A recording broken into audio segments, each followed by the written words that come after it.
Olá! Hoje a gente vai fazer uma coisa um pouco diferente. Vamos deixar os livros de lado um pouquinho para pegar, sei lá, um mapa e uma lupa. É que a nossa missão aqui vai ser uma verdadeira expedição de arqueologia jurídica. A gente vai aprender a escavar o passado de uma lei para descobrir o que ela realmente queria dizer lá na sua origem, no momento em que foi criada. Pois é, essa é a pergunta de US$ 1 milhão, né? Uma lei pode até parecer super clara na superfície, mas por trás daquelas palavras sempre existe uma intenção, um propósito original. E é justamente para desvendar esse mistério que um método histórico foi pensado. Então, vamos mergulhar nisso. Bom, esse aqui é o nosso mapa do tesouro, o mapa da nossa escavação. Primeiro, a gente vai entender por que o passado de uma lei é tão importante. Depois, vamos pegar nossas ferramentas para, de fato, escavar a intenção original. Aí, vamos ver essa técnica funcionando em casos reais, vamos também reconhecer quando o terreno é mais difícil de cavar e, no final, a gente dá o nosso veredito sobre o valor de tudo que a gente encontrou. Olha, uma lei nunca surge do nada, sabe? Ela é sempre uma resposta a alguma coisa. Um problema social, uma crise econômica, uma injustiça que não dava mais para ignorar. O princípio central do método histórico é exatamente este. Para entender o que a lei diz, a gente precisa primeiro entender o porquê ela foi criada. A história ilumina o sentido real dela. Certo. Então, como é que a gente faz essa tal escavação? A gente precisa de ferramentas, claro. Nesta parte, vamos explorar os conceitos e os artefatos que um arqueólogo jurídico usa para reconstruir a intenção por trás de uma norma. O nome técnico para isso é mens legislatoris, que em latim quer dizer a mente do legislador. E o objetivo é exatamente esse, é como voltar no tempo para entender o que estava na cabeça de quem escreveu a lei, quais problemas queria resolver e, claro, que resultados esperava alcançar. Agora, dê uma olhada nesta tabela. O que é realmente interessante aqui é como o método histórico se destaca.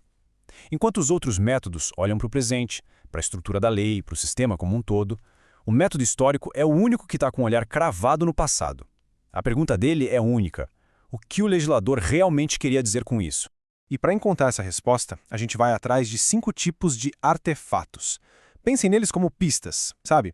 O clima social da época, aquelas discussões acaloradas no Congresso, os primeiros rascunhos da lei, as justificativas do governo e até os grandes eventos históricos que levaram à criação da lei. Juntando tudo isso, a gente monta o quebra-cabeça da intenção original. E essa investigação toda segue um processo bem claro em 4 passos. Primeiro, a gente investiga a trajetória da lei. Segundo, analisa os documentos da época. Terceiro, foca em entender qual era exatamente o problema que precisava ser resolvido. E por fim, com tudo isso em mãos, a gente extrai a intenção original. É um processo metódico para não se perder lá no passado. Bom, teoria é importante, mas nada como ver a coisa funcionando na prática, né? Vamos então para a próxima parte e ver como essa arqueologia jurídica funciona de verdade. Vamos analisar 2 leis brasileiras que são extremamente importantes e cuja interpretação hoje depende, e muito, da sua história. Nosso primeiro sítio arqueológico é uma lei que todo mundo conhece, o Código de Defesa do Consumidor. Ele foi promulgado em 1990 e revolucionou as relações de consumo no Brasil. Mas para entender a força que ele tem hoje, a gente precisa voltar no tempo e perguntar: qual era o problema que ele veio resolver? O contexto era esse, um mercado totalmente desigual, onde o consumidor era sempre a parte mais fraca e desprotegida. Havia um desequilíbrio gigante de poder e de informação. A sociedade simplesmente não aguentava mais as práticas abusivas. Ou seja, o código não nasceu do nada.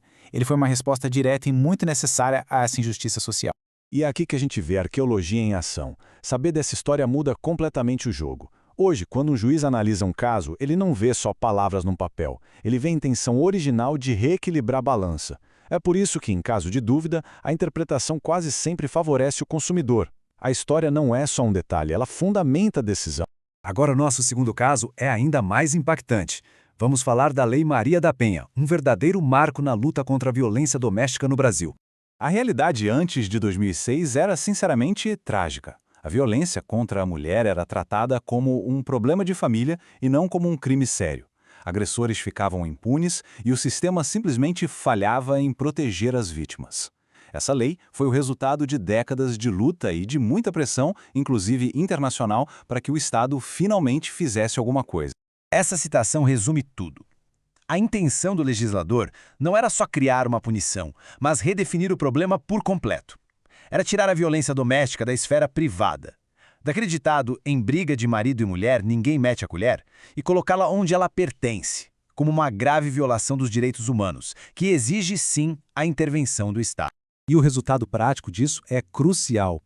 Ao entender a história da lei, os juízes hoje interpretam a palavra violência de uma forma muito mais ampla. Não se limita só à agressão física, entende? Abrange a violência psicológica, a moral, a sexual, a patrimonial, porque a intenção original era proteger a mulher de todas as formas de abuso que acontecem naquele contexto. Mas, olha, como qualquer ferramenta, o método histórico não é perfeito. Às vezes, o passado não fala com a gente de forma tão clara, e é super importante a gente entender as limitações dele. A nossa escavação, então, enfrenta 4 grandes desafios. Primeiro, o tempo apaga os vestígios. Simples assim. Documentos importantes podem ter se perdido para sempre. Segundo, a intenção raramente é uma só. Como definir a mente do legislador quando centenas de parlamentares votaram na mesma lei por motivos totalmente diferentes? Terceiro, e esse é complicado, as palavras mudam de sentido. Pensa numa lei de 1890 que regula veículos. Naquela época, a intenção era regular carroças. Hoje a gente pensa em carro. Aplicar a intenção original sem pensar nisso seria um erro. E por último, quanto mais antiga a lei, mais difícil é garantir que os registros que a gente encontra são confiáveis. Bom, chegamos ao nosso veredito. O método histórico é sem dúvida nenhuma uma ferramenta poderosíssima e indispensável, mas não é e nem pode ser a única resposta. Para a gente resumir, toda lei tem uma história, e essa história revela o seu propósito. Para descobrir esse propósito, a gente investiga aqueles 5 artefatos seguindo um processo de 4 passos. Mas é fundamental lembrar que o método tem limites, e é por isso que o verdadeiro poder dele aparece quando a gente o combina com outras formas de interpretação. Ninguém consegue construir uma casa usando só um martelo, certo? Da mesma forma, um bom jurista não interpreta a lei usando um método só. A análise histórica nos dá o fundamento, o contexto, mas é a combinação dela com os métodos gramatical, lógico e sistemático que constrói o argumento mais sólido e completo. E para fechar, fica aqui uma reflexão. O mundo de hoje é muito diferente do mundo em que muitas das nossas leis foram criadas. Então, a pergunta é: até que ponto a gente deve permanecer fiel à intenção original? E quando é a hora de deixar a lei evoluir junto com a sociedade? Uma questão essencial para o direito nos dias de hoje.